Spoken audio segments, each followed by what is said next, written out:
அடுத்த கட்டமா வந்து பாத்தீங்கன்னா மாதம் மாதம் 1000 ரூபாய். இது யாருக்குங்க அப்படின்னு கேட்டீங்கன்னா மாதம் மாதம் 1000 ரூபாங்கிறது நம்மளுடைய முதலமைச்சர் மு.க. ஸ்டாலின் அவர்கள் கொண்டு வந்திருந்தாரு.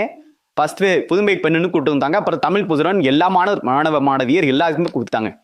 இப்போ நீங்க ஒரு காலேஜ்ல போய் சேர போறீங்கன்னு வச்சுங்க, நீங்க ஒரு அரசு பள்ளியில படிச்சுட்டு நீங்க வந்து இப்ப இன்ஜினியரிங் ஒரு காலேஜ்ல சேர போறீங்கன்னா உங்களுக்கு ஒரு வருஷத்துக்கு 12,000 ரூபாய் கிடைக்குது. ஒரு மாசம் 1000 ரூபாய். 4 வருஷத்துக்கு எவ்வளோ? 48,000 ரூபாய் கிடைக்கும். யாரு அரசு பள்ளியிலேருந்து இப்போ படிச்சு முடிச்சுட்டு உயர்கல்விக்கு போக போறேன், இன்ஜினியரிங் சேர போற மாணவர்கள் இதுல ஒரு 48,000 ரூபாய் கிடைக்குது. அடுத்த கட்டமா வந்து பாத்தீங்கன்னா மாதம் மாதம் 1000 ரூபாய். இது யாருக்குங்க அப்படின்னு கேட்டீங்கன்னா மாதம் மாதம் 1000 ரூபாங்கிறது நம்மளுடைய முதலமைச்சர் மு.க. ஸ்டாலின் அவர்கள் கொண்டு வந்திருந்தாரு. ஃபர்ஸ்ட் புதுமை பெண்ணுன்னு கூட்டு வந்தாங்க. அப்புறம் தமிழ் புதுரன் எல்லா மாணவ மாணவியர் எல்லாருக்குமே கொடுத்தாங்க.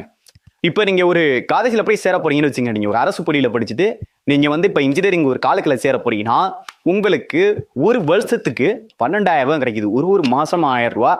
4 வருஷத்துக்கு எவ்வளோ? 48,000 ரூபாய் கிடைக்கும். யாரு அரசு பள்ளியிலேருந்து இப்போ படிச்சு முடிச்சுட்டு உயர்கல்விக்கு போக போறேன், இன்ஜினியரிங் சேர போற மாணவர்கள் இதுல ஒரு 48,000 ரூபாய் கிடைக்குது.